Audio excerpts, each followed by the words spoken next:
Welcome back. The wait is almost over as the world prepares to take the stage in the heart of the Italian Alps. For the first time in Olympic history, the Winter Games will be led not by one city, but by two. The owner says she hopes it becomes more than just a business, but a place the community can call their own. Reporting in Chicago, I'm Deedee Bego. Back to you.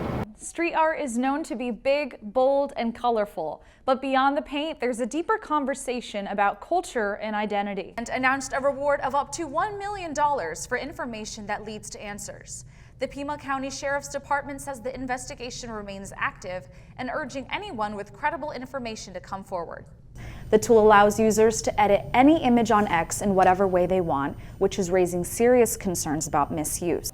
While some of us were sleeping, Taylor Swift fans were wide awake and waiting in line. No matter what you pick, Chicago has plenty of ways to celebrate this holiday season. The conflict involving Iran is having effects far beyond the Middle East. Experts say uncertainty surrounding the Strait of Hormuz, one of the world's most important oil shipping routes, is helping drive up oil prices. Dr. Floros, a political science professor at the University of Illinois, Chicago, says Americans are feeling the effects of the war every time they fill up their tanks.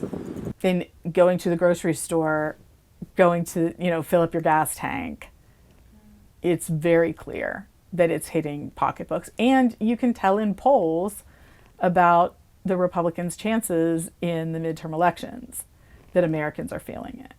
Dr. Floros says much of the concern centers around the Strait of Hormuz, a narrow waterway along Iran's southern coast.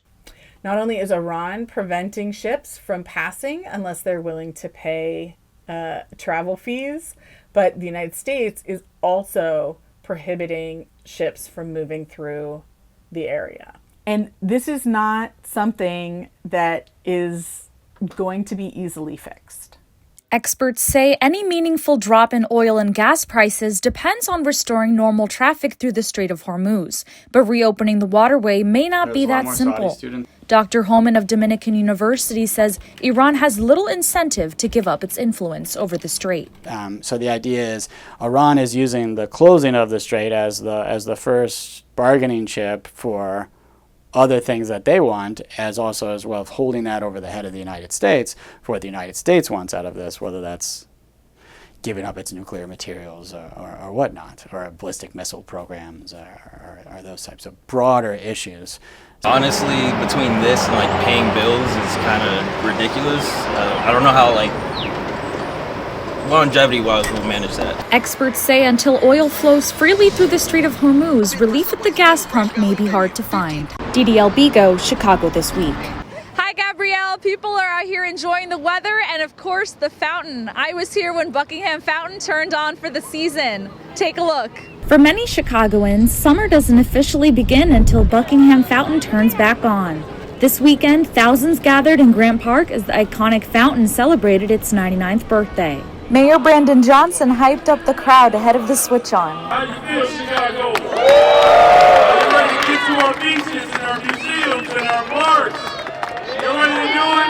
Let's kick off summer. Presented by ComEd and the Chicago Park District, the 12th annual Switch on the Summer event featured a variety of food trucks, music, and dance performances.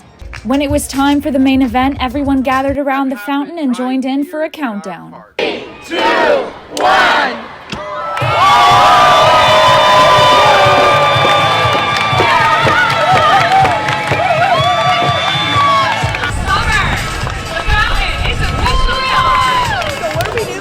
Many Chicagoans were proud to see it.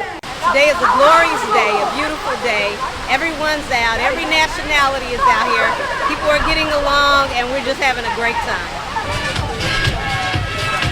In addition to presenting the event, ComEd featured booths educating attendees about energy efficiency and clean energy technologies.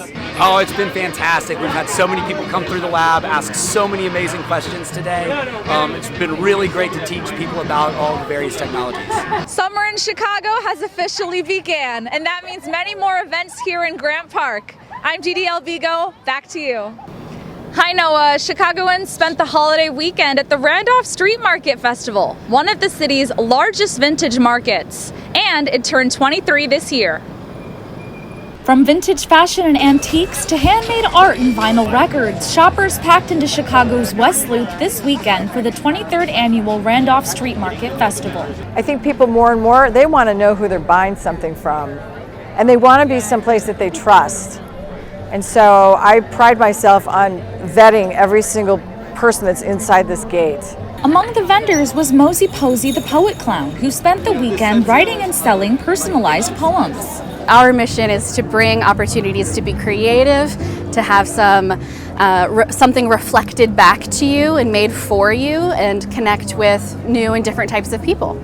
On the inside of the market, rows of vendors featured vintage jewelry and designer clothing pieces from high-end brands. Live music played throughout the day, and local bites were available from vendors like Roasted Corn and Company. We're really excited to be here. It's our first year at Randolph Street Market, so it's been great. The energy's been really good. Great crowd so far. But I think what really sets us apart is that we are really farm to roaster to event. We got the corn this morning straight from a local Illinois farm. Organizers say 225 vendors were at the event selling unique items from across the country, and nearly 20,000 people would attend. We just got some really cool rings. I just got here, and I literally have been here now for probably 35 minutes and have made it 2 booths in. So there's just a ton to scope out. It's been a ton of fun. Founder Sally Schwartz says she hopes the market continues to grow bigger. In the West Loop, Deedee bego, Chicago This Week. The Randolph Street Market will return for another festival on July 25th and 26th. In Chicago, I'm Deedee bego. Back to you.